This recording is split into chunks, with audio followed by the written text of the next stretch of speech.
What's up?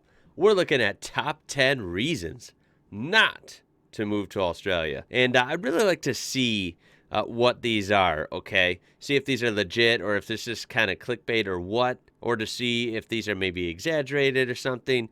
You don't know until we watch it. I mean, this is a viral video. This is over 1 million views with 85,000 likes. Wow, that's insane. I can only dream of numbers like that. From here to there, that's the channel. So will be linked down below, of course. And I believe this is an American guy, so keep that in mind too. So yeah, we'll just see how this turns out. Let's take this with a grain of salt. Here we go. G'day mates, how you going? Because today we're talking about the land down under, Australia. Is it a country? Is it a continent? Do kangaroos really just roam freely about? Sounds like fake news to me.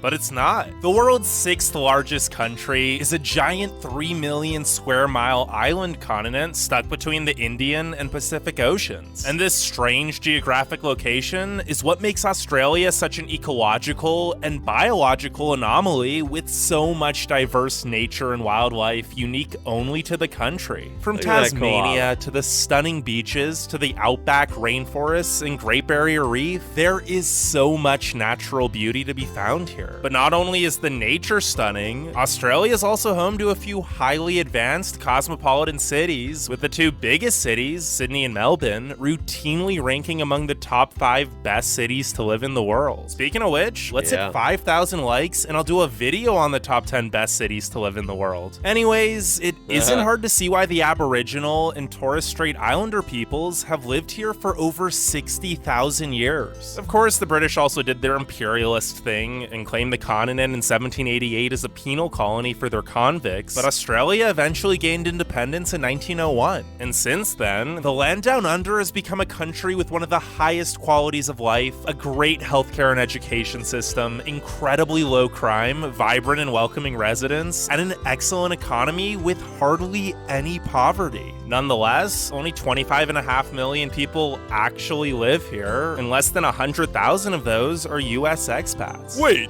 Wow, less than 100,000. I would have thought it would have been just slightly more. It's interesting to hear. There must be a reason only 1,000 to 4,000 new Americans immigrate here each year, right? Well, maybe you'll find out in my top 10 reasons not to move to Australia. Mighty Gold Coast right there. Yeah, I would have thought there was slightly more Americans because I know Australia is pretty diverse, has a lot of immigrants from a lot of different countries. I would have just assumed a little more from America, but not a big deal. I actually think that I've heard, I can't remember the number off the top of my head, but I know Australia has a huge tourism number. I know that. So I know a lot of Americans and a lot of just people from all around the world do visit Australia. So I suppose, that's easy to mix up with, I guess, people moving there as well. But to think that there's only around 26 million people compared to 330 million or whatever here is pretty mind-blowing. Let's see what he says for these 10 reasons. I don't know. Number 10. It gets hot. Contrary to popular belief, that's awesome, most though. of Australia isn't all perfect year-round temperatures. Well, unless you're in Sydney or Perth, but even those get some bad days each year. And although a few cities on the southern coast and Tasmania actually get hit by really cold fronts coming up from Antarctica, the real issue in most of Australia is the heat. There is a reason nearly 90% of Australians live within 50 kilometers of the coast. The heat makes the rest of the country basically unlivable, especially in the outback where temperatures can reach 50 degrees Celsius. That's 122 Fahrenheit. Heck, it gets so hot in the desert here that the opal miners back in the day ended up building an underground settlement called Cooper Pedy to protect them from the heat. It's pretty cool, actually. And even though the cooling effects of the ocean make the coastal areas more livable, most of the cities will still get days above 40 degrees Celsius during the summer. Add in some of the most beautiful beaches in the world with tons of sunny days to enjoy, and the fact that you're pretty darn close to the equator, and it isn't hard to see why 2/3 of Australians are diagnosed with skin cancer by the age of 70. Wow, and I'd be remiss to not talk about that other thing. I don't know if that's real, that stat, but that sounds like a lot. I know it is dangerous. I know it is an issue in a lot of places, especially Australia, but 2/3, damn. the heat and sun cause as well. Bushfires. You've probably already heard about the wildfires that have decimated 46 million acres and killed 451 people this past year alone. But sadly, it's not the first, and it definitely won't be the last. Yeah, wildfires just suck. Those are a problem in America too. I know they've been really, really bad in recent years in Australia. That's bad. Number 9, it's isolated. You might have wondered why so many Top 10 reasons not to move to Oz because it's isolated. Dude, that's awesome. That's a good thing, man. That's what's crazy about Australia. It's a famous country. It's a continent, and it's all by itself. It's freaking awesome. You're away from all the BS of the world sometimes. I think it's kind of cool. Many Australians have left their beautiful homeland that seems a lot like paradise to most Americans. But the reality is that many Aussies feel trapped, lonely, and isolated from the rest of the world. And while you may think that's silly, since you can just hop on a plane and fly to a nearby country like Indonesia or Singapore, it actually isn't so simple. Most Australians live in the southeastern part of the country, so a flight to anywhere other than New Zealand means crossing the giant continent of Australia and then some, or just the entire Pacific Ocean. Basically, even those close countries end up being anywhere from a 6 to 10 hour flight away. It's at least a 14-hour flight if you're going to the US, and you should expect to spend over 24 hours in airplanes and airports if you want to visit anywhere in Europe. And before you comment... Now, anyone who has made the flight from Australia to the US or vice versa, please tell me how you did it, because obviously that's going to be in my future someday. I really, really, really am going to visit Australia. I would love to do that. That is totally in the cards. You know, we really want to do that. That's on my bucket list. So in doing so, the only thing is I've always been on flights that were like under 4 hours. How do you do and manage and survive a 14-hour flight? Please tell me down below. That sounds... I don't know how that sounds. So what if other countries are far away? Australia's huge. Just explore that. Well, the thing about that is that Australia isn't just isolated from other countries. The cities here are actually really isolated from each other. The land down under is the third least densely populated country in the world, with just 3 people per square kilometer. And it only has 5 real cities with metro populations over 1 million residents. So, as I'm sure you can guess, the population centers are very spread out, and most of Australia is very remote. For example, the 2 closest big cities would be Sydney and Melbourne, but they're still an 8.5-hour drive apart. Melbourne to Brisbane's an 18-hour drive, Adelaide to Darwin's a 31-hour drive, and Sydney to Perth is a 41-hour non-stop trek with pretty much nothing in between. Oh my God. Number 8, time zones. Speaking of isolation, Australia isn't just physically isolated from other countries. You're also going to have trouble keeping in touch with your family or friends back home unless they live somewhere in Asia. Australia is an entire Pacific. So this one's a little weird. Time zones as a reason not to move there. Yeah, I don't know about that. That's kind of bizarre. That's how time zones are. Time zones are weird in any country if you really try and complain about it, right? I mean, you know, in relative to another one across the world, that's not a huge deal. It's way different. It's way different than the U.S. time zones. Yeah, sure, but...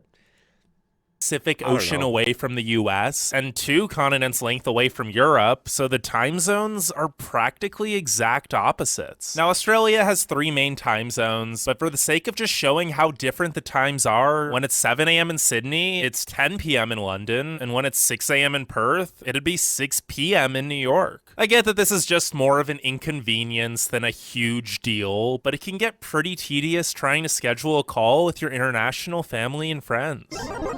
Number 7, the internet sucks. If you finally do manage to get a hold of your family and friends, time zones might not be the only thing that get in the way. Because even if you schedule that Zoom call perfectly, the internet might just randomly cut out or start lagging, and by the time it's fixed, it's probably the other person's bedtime. Sure, the United States isn't anywhere near the best when it comes to internet speeds compared to most developed countries, but it's light speed compared to Australia, which is only ranked as the 43rd best best country for internet. And no, I don't just mean that on average it has relatively slow download and upload speeds. I mean the most expensive plans still disconnect or lag frequently, and a lot of the plans actually have data caps. Who does that anymore? A 200 gigabyte a month plan in Brisbane with download speeds only up to 12 megabits per second will cost you $65 a month. Wow. And don't even think about.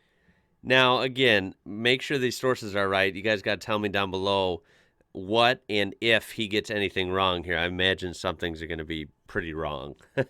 Yeah, that doesn't sound right to me. If it is, then I will say that's pretty bogus, charging that much for internet and having a cap and low speeds like that. You know, around here, I pay around $60 a month for internet.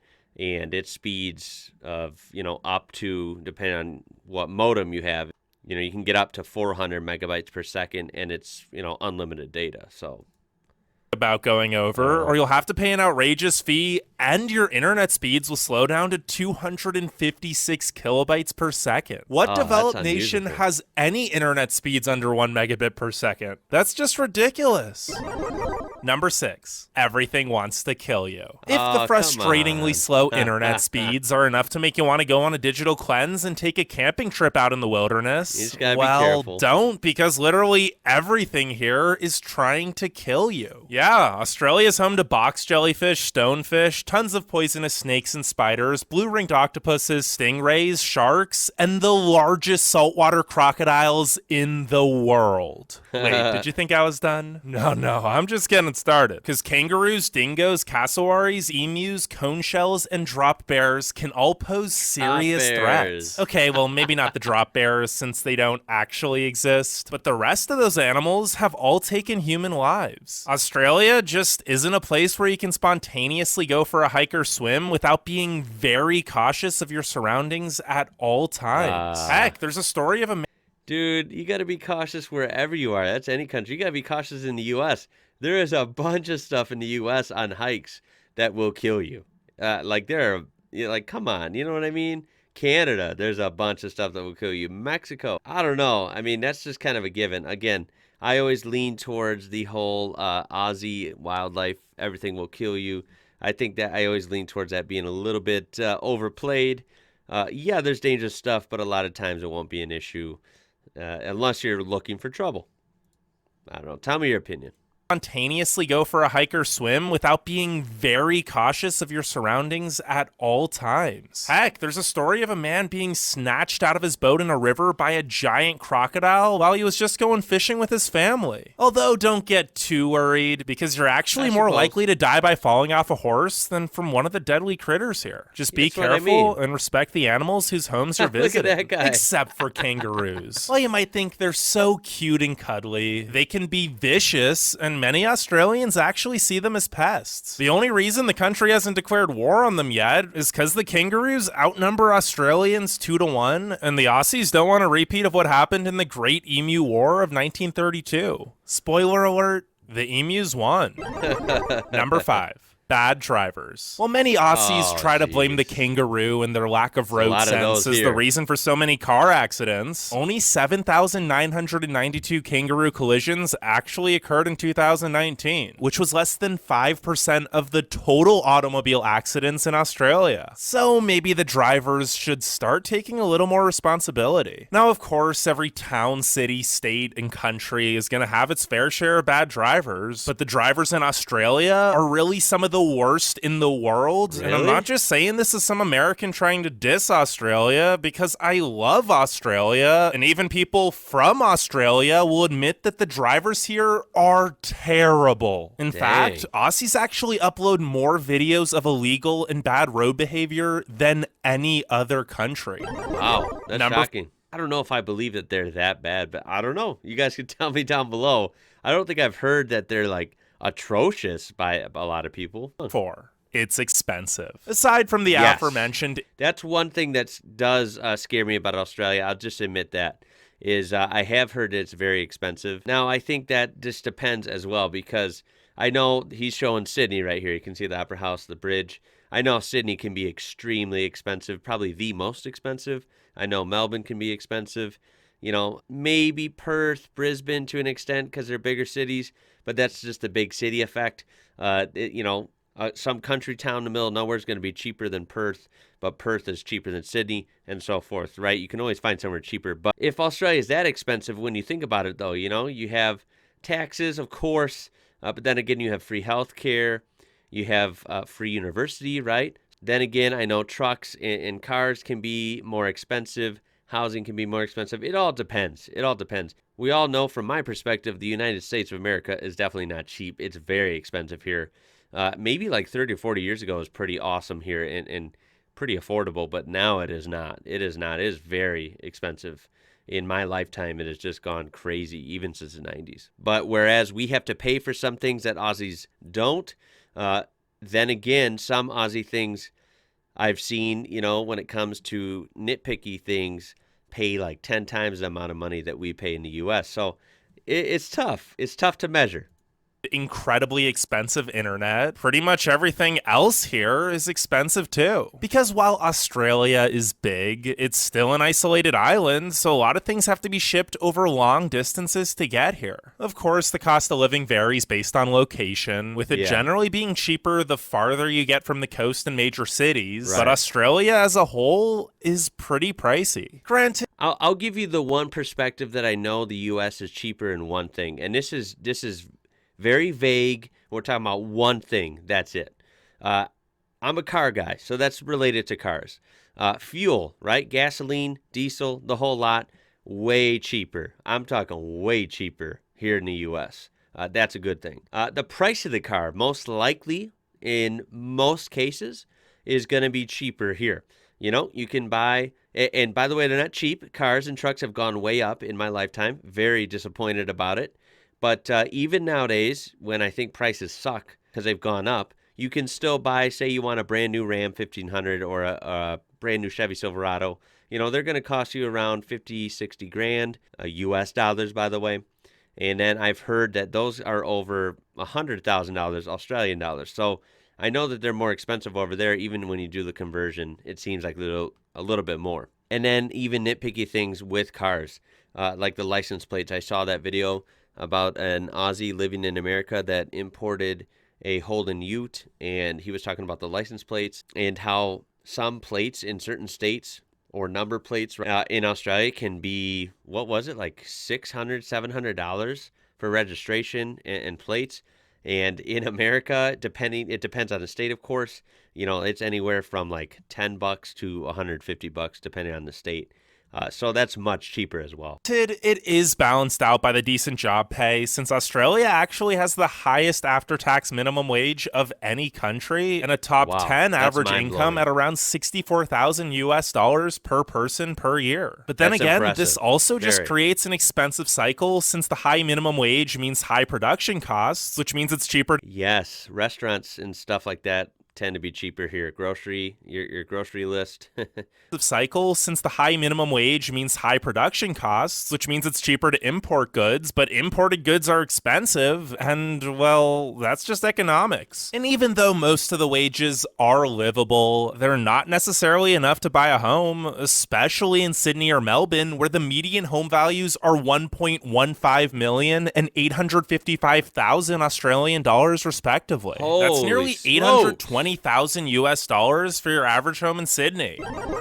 Number 3, places close early. To add on to the fact that things are expensive here, it might be difficult to even buy said things if you're working normal hours, since most shops, stores, and restaurants usually close by the time the sun sets during the week. And if they operate at all on the weekends, they're probably going to have even more limited hours. This one is that true, guys? I want to hear from some locals. Give me some stats, like supermarkets. How late are they open? We have a lot of supermarkets. If we have 5 in town, 3 of them might be open 24 hours a day, and other ones might close at 10 p.m., 11 p.m., something like that, and open at 6 in the morning. Things are usually open late around here. You'll have a couple restaurants open 24 hours. A lot of the gas stations are obviously 24 hours. And then, like I said, if things close, they usually close around 10 or 11 p.m. That's pretty standard across most states in the U.S. I've seen. Let me know on that stuff. That's something I've never asked. It seems kind of interesting. Maybe he's right. Maybe he's wrong. Isn't a huge deal once you're used to it and plan accordingly, but it can be a big culture shock if you're coming from the States where there's an abundance of 24-hour businesses. Now, to be fair, a few places do actually stay open later if you're in a big city like Sydney, Brisbane, or Melbourne, but it's hard to buy things past 5 or 6 p.m. pretty much anywhere else. Wow. Number 2. Poor mental health services. Despite their vivacious exterior, Australians usually keep their feelings to themselves. It's just not normal to talk about personal problems here, and the mental health of the nation is suffering for it. Now, there are free care options available for at-risk individuals, but since there's a shortage of psychologists, it's left many other people with no one to talk to about their problems unless they pay a lot of money out of pocket. And even then, many doctors and citizens as a whole aren't well educated in the case of mental health here, so good therapy isn't easy to find. 1 in 5. Now, I don't know his sources here, and I have no idea how to weigh in on that because I don't know how good it is here in America, and I have no idea how it would be there. So that one I'm going to leave alone. 16 and 85 have experienced mental health illness, and over 20% of young Australians struggle with depression or anxiety. Maybe the mental health issues here actually contribute to that risk-taking, fearless reputation most Australians have earned themselves, since it's kind of the culture here to just suck up your problems and pretend you're always having a good time. Now, before we get to number 1, make sure you leave a like and subscribe. And if you'd want to see more videos about Australia or any other countries in general, let me know in the comments. But without further ado, number 1, the immigration process is very difficult. Well, Now, that one I have heard reading about the Australian Reddit and stuff. I don't know the whole hoops and steps because I haven't looked into it that deep yet. But I have heard just on the surface that it can be pretty tough and expensive. So see what he says. And it is what it is, right? It's not an end-all, be-all. It's just something interesting. while visiting Australia is as easy as having a valid passport, filling in an online application, and paying a small fee, becoming a permanent resident is incredibly difficult for U.S. citizens. Now, for young Americans eager to explore the world, Australia does offer a program known as the Working Holiday Visa, which allows you to live in the country for a year or two in exchange for paid work. But if you want to move here permanently, there are a lot of requirements, such as a confirmation of funds, a skill set assessment, proficiency in English, a health exam, no criminal record, and being under the age of 45. For the most part, you either have to have a lot of money saved up and plan to start a business in Australia, or offer a highly desired skill that no available Australian worker has. So while it's definitely easier to move here than to certain countries in Europe, it's still very difficult for your average American to immigrate here permanently, and that's probably why only 1,000 to 4,000 Americans do it each year. I'm sure. Now, that one, again, all these, everyone can have different opinions on. That one, you know, it can go both ways, right? It's a little harder to get in, but then again, you know, people can vacation there, can have a great time and see Australia, and then they leave eventually and whatever. I guess one positive from it being a little expensive and hard to move there is, you know, it keeps the population slightly down, you know, where I guess you don't want it like too easy to just like walk in, right? Just think if the population of Australia around 25 million, let's say, you know, tripled to 75 million or went up to 100 million in a matter of a few years, which is like impossible. I'm just talking hypothetically. You know, that could be really bad, right? I don't know what I'm talking about, guys. I'm not an economist. I'm not a population guru. I don't know what I'm talking about. I'm just an American reacting to this. And, you know, it's always weird hearing an American talk about it, even though I'm an American, hearing another American talk about reasons not to move to Australia. What did you think of that? I think I disagree with a lot of them, respectfully. Okay, disagree with some of them. Not sure how true some of the other ones were. To be honest, I think the country is so really unique and cool that he had to fish for a lot of these. It's not like any of these were like, oh, this is horrible, so you shouldn't move here because of this. So yeah, please let me know your thoughts down below. Please let me know your corrections and some of the information that might have been a little bit off. Please tell us down below as well. Make sure to throw a thumbs up on this video. It will really help it out. I do appreciate it. So of course, you can subscribe for more stuff like this. check out that description for this original video and other ways you can support my channel. My name is Ian. You're watching IWrocker. Until next time, guys. I'll catch you later.